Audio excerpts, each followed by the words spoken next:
I haven't posted a new video in nearly a year, and my wife was suggesting that I go ahead and make one about my latest project, which is to cut this new trail through our property. In the process of doing it, I ran into a boulder at a rather critical location where it was sticking up into what was to be the grade for the trail. So I decided I would make a video about my efforts to remove it and break it up so that I could put it someplace where I wanted to. My wife decided that she doesn't want it broken up. She wants it to be a landscaping item. So I have to drag it out of the hole that it was in and reposition it probably about 30 feet or so next to a little pond. The protagonist is a rather large glacial boulder, maybe about 6 or 7 feet across and a little over 3 feet thick. It was dragged along the bottom of the glacier and probably weighs close to 9 tons. So what I've been doing is using my cable winches to try to get it to move. I have 2 that are nominally 3 tons and 2 that are nominally 2-ton cable winches. I started out by maxing 2 of the 2-ton winches, couldn't even get the boulder to budge. With 3 I was able to get it flipped up on end, and I bought a new one just a couple days ago so that I can actually get it lifted up out of the hole. So let's meet our protagonist. As most of our glacial boulders are, these rounded boulders tend to be very tough. They've usually traveled a good many miles, and they've been ground around against other boulders, against bedrock near the bottom of the glacier. On this particular one, you can see that this surface here was at one point probably at the bottom of the glacier, and this would have been its period as a keelstone, where it was actually being forcefully dragged along the bedrock. If you look closely, you can see right up through here, that's one of the scratches that was made as it was dragged over some hard point of the bedrock. There's a less distinct one here, another one here. So basically that gives you the direction it was being slid at that time. There's another face under there that's a little bit better rounded, but these things tend to be very tough, granitic, but even then they can break out under certain circumstances. So this thing is pretty big. There's another 2 feet, 2.5 feet down there. What I'm going to do is try to fasten the cables around it. You can see this is where it originally was, leaning against that with the 3 cable winches. I was able to crank it up, get it to this point where it's at least standing vertically.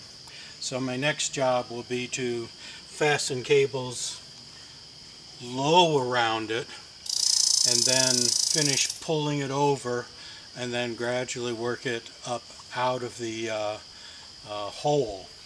Fortunately, I do have some good large trees that I can fasten the winches on, and even if the high tension of the chain around the trees kills them, I've got plenty more trees in this area, so I'm not going to mind severely injuring or killing those trees. But I do need to get this boulder out of here because the grade of the trail now is down to about here, and this is just in the way.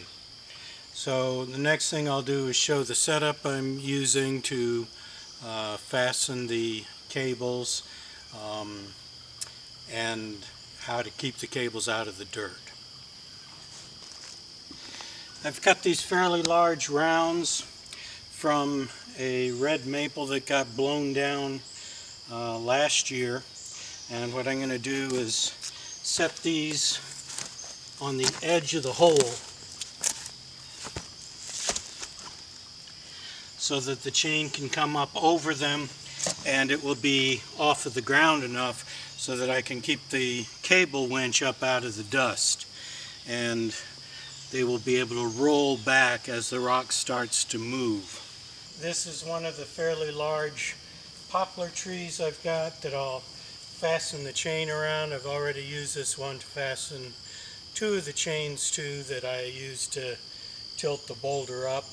The chain will run from the log on its side across here to around the tree, and that way the chain will be up here and I can use the cable winch at a convenient height rather than having to bend over and work with the winch down in the dust.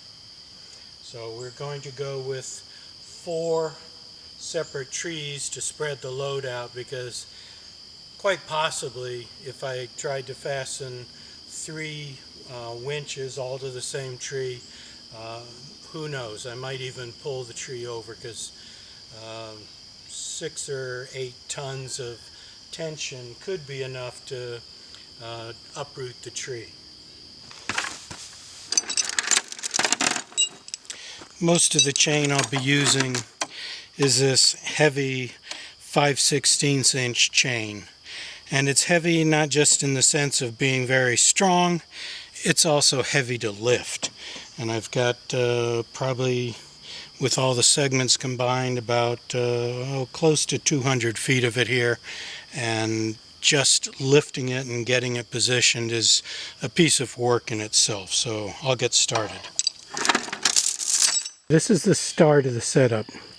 We've got a new and an old heavy chain that go around the base of the boulder, and we're using a light chain so that when tension is applied, the chain doesn't slide off the bottom of the boulder. And that's one of the problems with these glacial boulders. They tend to be real rounded, so it's difficult to keep the chain attached. So we've got the chain held in the front, and we've got both chains held in the back. So they go down under the respective corners, but then they're held up by the light 1/4 inch chain on top of it. If we look around over this way, we see we've got the 2 3-ton tough tug winches there. They each go over blocks to keep the winches elevated, and they go back to some unfortunately smaller trees than I'd like to go to. One of them is about 10 inches in diameter, the other's about 8 inches in diameter, but they're fastened right around the base, so there shouldn't be too much risk of generating a moment that could rip them out of the ground. So now we'll go and start putting on the chains that will go around the top that will be designed to pull the boulder over forward. Once it's forward, these 2 chains will be the ones that will do the heavy work of trying to slide the boulder up and out of the hole. Now we've got 2 chains added around the top, and to keep them from slipping off, they actually go down under the 2 bottom chains before they come back up over the logs. And on the far side there, we see that goes to a 2-ton winch that's fastened to the big poplar tree. And on the near side, unfortunately at probably a 50-degree angle, so they're not pulling in the same direction, we have the cable going to another little mule 2-ton winch, and that goes to about a 13-inch beech tree. So that's a pretty solid point of attachment. I've already tensioned the 2 bottom ones so that as the boulder flops over, it won't fall down into the hole. Those 2 bottom ones should hold it and keep it fairly high so that we can start pulling it out. So the cranking is a fairly simple process. You just go from winch to winch to winch to winch. Each time you crank it, not to its maximum capacity, because then you'll be putting all of the load on that particular winch. It will be hard work for you, and you're potentially overstressing the winch. So what you want to do is to get a good amount of tension on each one and then move to the next one. And by the time you've gone through the series, these three will have taken much of the load, so that the first one will be having some slack in it. When you tension these, you're actually stretching the cable and the chain a little bit. So they're making tension on the system just due to the fact that they're trying to pull themselves back together. And you may not see much movement, but it's that repeated stress building one upon another that makes it work. So what I'm going to do is go through first a series to show you, then I'll catch my breath, and then I'm going to set the camera up and speed through and see if we can actually get a video that shows the boulder moving. So let's get started.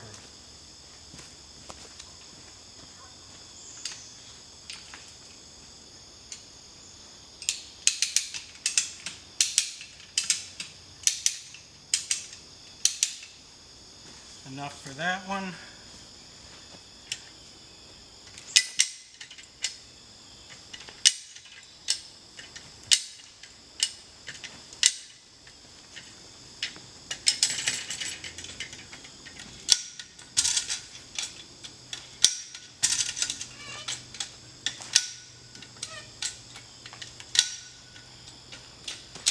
This one now should have a whole bunch of slack and be easy to crank.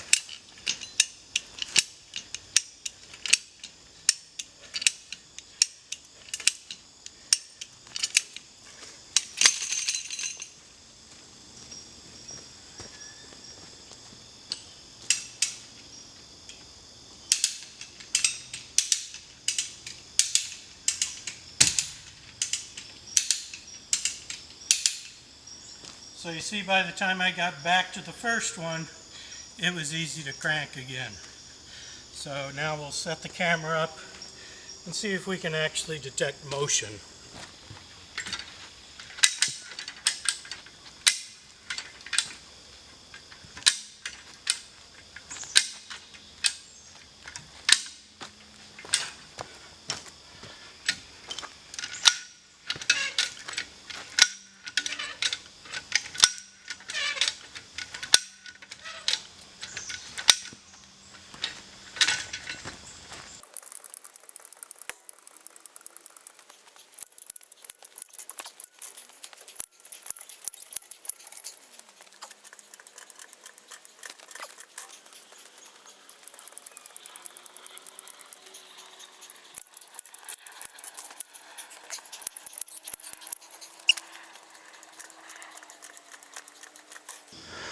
So let's add the red maple rounds into the frame so if we can see them rolling.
Well, the old man is shot for the day, so pulling will have to resume tomorrow. But before pulling resumes, we have to do an assessment of our pulling arrangements.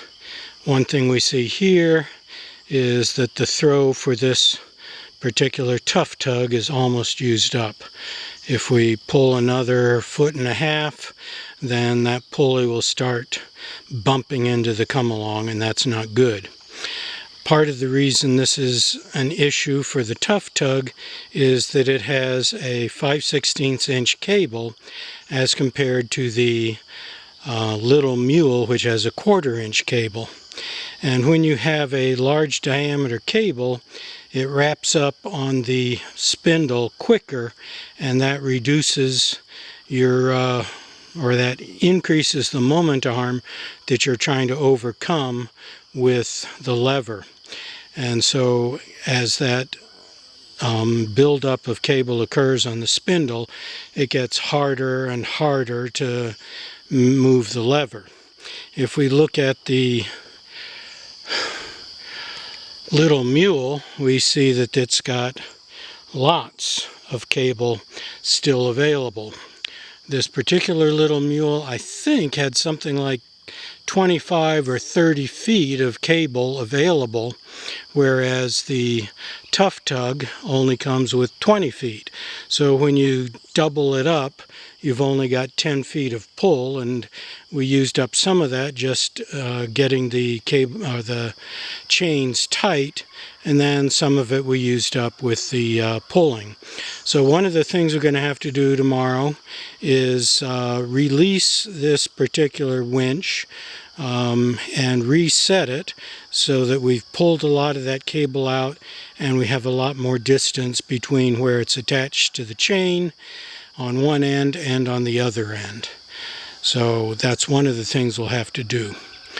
Now let's look at the logs.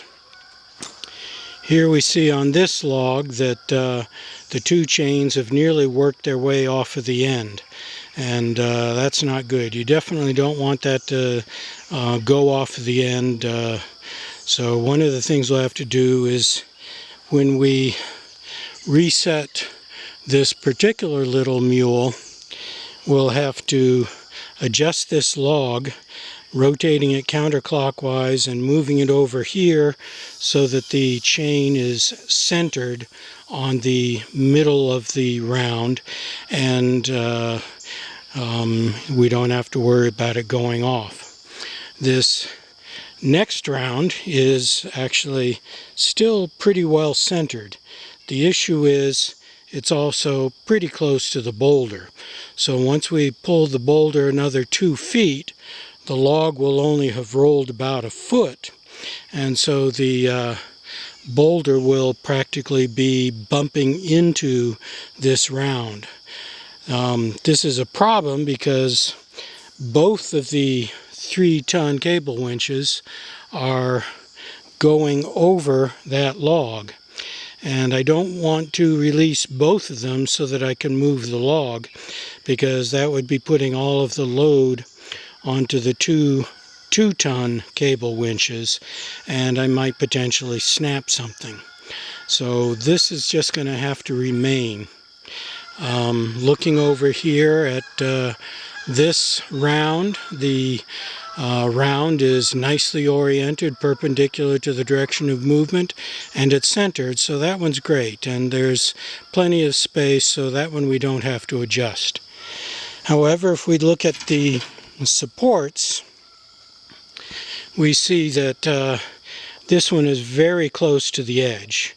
Ideally, we would move that over about 7 or 8 inches, so it's probably worthwhile releasing this one and resetting that so that we can rely on the chain staying on top of that particular log.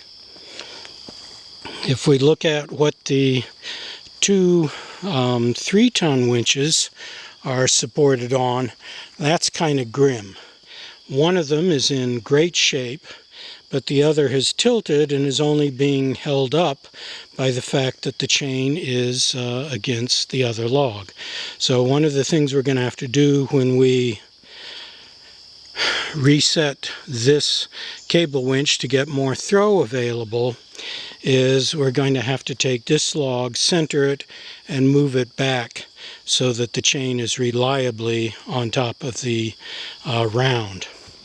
Looking at the last of the rounds, we see that this one is also very close to slipping off of the log. So we're going to have to move that over to about there so that the chain is directly centered on the log again. So those are all tasks that we'll have to do in the morning. Morning today turned out to be 3:15 in the afternoon. Apparently I needed all of 13 hours of sleep after yesterday's exertion. Sort of an age thing. So what I've done now is I've heavily tensioned the other 3 chains, allowing me to easily release the tension on this chain. I've already adjusted the far end. Now I need to try and get this log moved over to here. It's actually, the chain is actually even now not in line. There's a little bit of a bend here, so I need to get this log as far over this way as I can get it.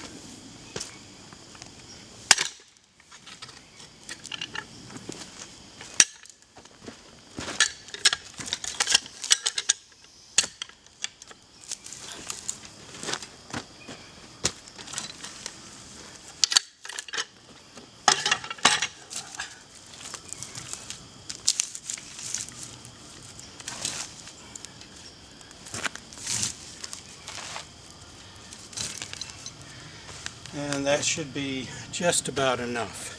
So now we'll reestablish the tension on this chain, and we'll release the tension on the chain or on the winch that has the least throw still available, and reposition it. Here's a little detail that you ought to watch out for. I've had to use this hook to fasten through the chain. It's not ideal, but that's one of the advantages of using chain, is that you can hook on wherever you want to. The bad thing about it is you're maximizing the bending of the hook. I've only had one instance where I actually bent a hook, and that was with one of the lower capacity tough tugs, but I've never broken a hook. What is a problem with this setup is that you can see the body is aimed that way, but the chain is aimed that way. And the problem that occurs, or that creates, is that as the cable comes through, it's coming through from this side, and it tends to wrap up around one side of the spindle. If you build up enough of a stack, at some point it's going to fall off, and you'll have a lot of slack instantly generated, and you'll get some impact loads into your system, and that's never a good thing. So what I need to do is adjust this. I can actually spin it 90 degrees so that that chain, the winch, and the other cable and winch are all in line. We'll use this wrench to rotate it.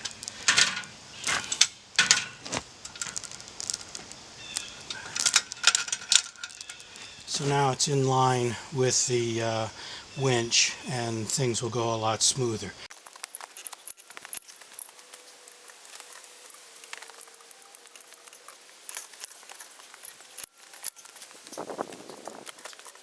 The bolter has tilted a little bit that way, which is probably not a problem, but I've excavated under it on this side to try and make it easier for it to come back this way. Ultimately, I want it to end up right here so I can bring in the front end loader, fill the hole, and make a little bit of a grade so that I'll actually be pulling it downhill to put it in its final position next to the pond. Some of you may be curious about the rate of progress.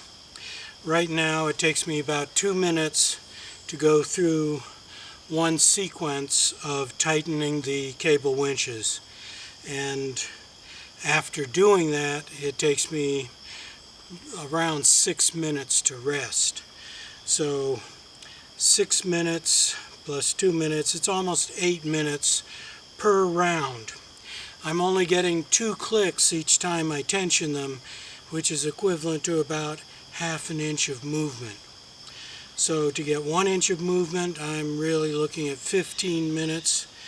To get 4 inches of movement, that's about an hour's worth of work. So it's definitely slow, but with the amount of work to do, the cable winches allow that work to be stretched out over a longer amount of time. Here's a mild issue you need to watch out for with the cables. You can see this one is twisted around itself. They can get twisted around themselves multiple times. The problem with that is that they're under a lot of tension, so they're rubbing against each other. And metal on metal rubbing is never a good idea. The chains will figure out what their orientation is, and the cable will often adjust to whatever twist the chains impart to it. So one of the things you want to try and do before you apply a tension is to make sure you've eliminated the twist in the cable. Here's another thing you need to watch out for all of your cable winches. You can see there's a gap between the body and the edge of the pulley. It's easy to get the cable outside of the pulley, and if you then start tensioning it up, you're going to jam that cable into that space, and it's going to be a very tough job to get that cable out. The best way is to put the eye into a vise, and then get a piece of oak that's just the right size to fit in there, and use the piece of oak with a hammer to drive the cable out. You don't want to use a screwdriver or a cold chisel, because you'll damage the strands of the cable. Here you can see, even with the latest Tough Tug, there's a significant gap between the housing and the edge of the pulley, and it's pretty easy to get your cable stuck in there and very hard to get it out. So before you put tension on your system, make sure that the cable is properly seated in the pulley. When they redesigned the hook for the little mule, you can see they eliminated the problem of gaps between the pulley and the body, so this is a much safer design. Unfortunately, I don't think you can purchase new little mules anymore, but when you do purchase a winch, preferentially look for one that has limitations that will prevent a hook from getting, or a cable from getting between the pulley and the body.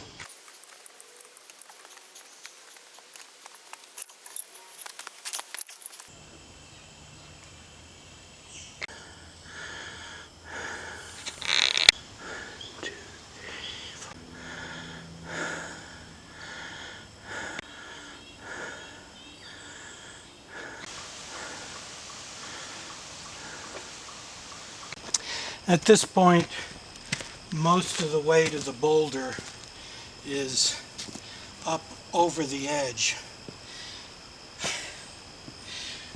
This log is actually forcing the lift to continue to be somewhat vertical. So what I need to do is move this log back to something like that, so that the pull can be really horizontal, because right now the back is still digging into the dirt.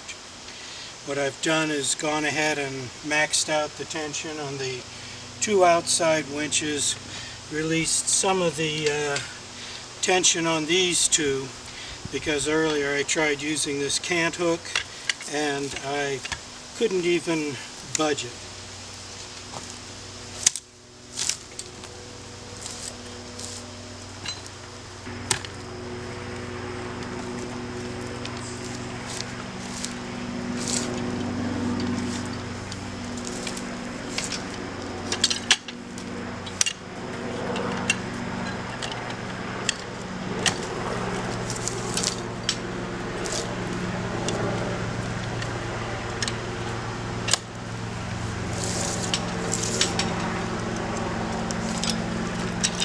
Okay, that should make the pulling even easier.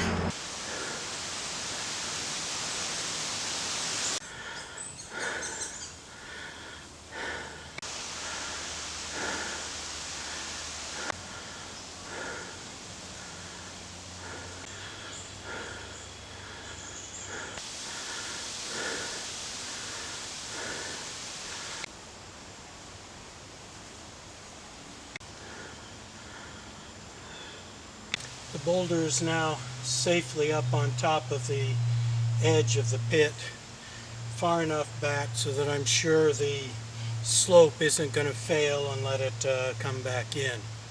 So that's the end of phase 1. Phase 2 I'm going to delay until probably mid-December, because I want the ground to be frozen so that we don't have the problem of the boulder digging into the soil and making a trench. The frozen ground will be like concrete, and it'll slide on top of it rather than digging into it.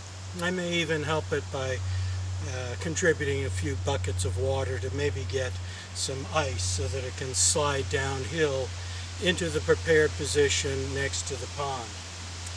Before I end the video, some of you may never have used a cable winch, may be considering acquiring one, so I want to do a little bit of an afterword about a very important aspect of the cable winches, and that's how to release the tension.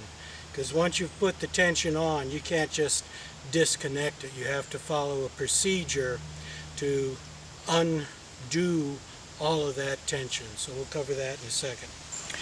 All cable winches have two pawls, this thing here and this thing here. That's P-A-W-L-S.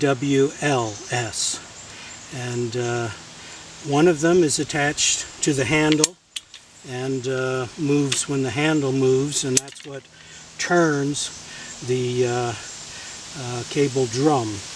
The other one is fastened to the body of the winch, and that's to capture the rotational progress. Every time you get it far enough, it clicks back down into one of the notches and catches it. The issue is you need to release these at some point. On the little mule, they had a very nice and easy way of doing it. You just took this lever and flipped it up, and as you see, the pawl will come up when I do that. So now the pawl that's on the handle doesn't engage. If you take this all the way down, what happens is it contacts the capture pawl, and it gets pushed down by the capture pawl, and it then engages right down there to rotate the drum. At the same time, it forces the pawl loose so that the pawl is no longer capturing it, and you can then have the cable winch go back one click. So we'll watch that. We force it all the way down. And that's one of the problems of having it under a lot of tension. Trying to close this up is fairly difficult. There we go. So after the first one, I've released the major tension. Now I can come back in for a second one, and they're progressively easier.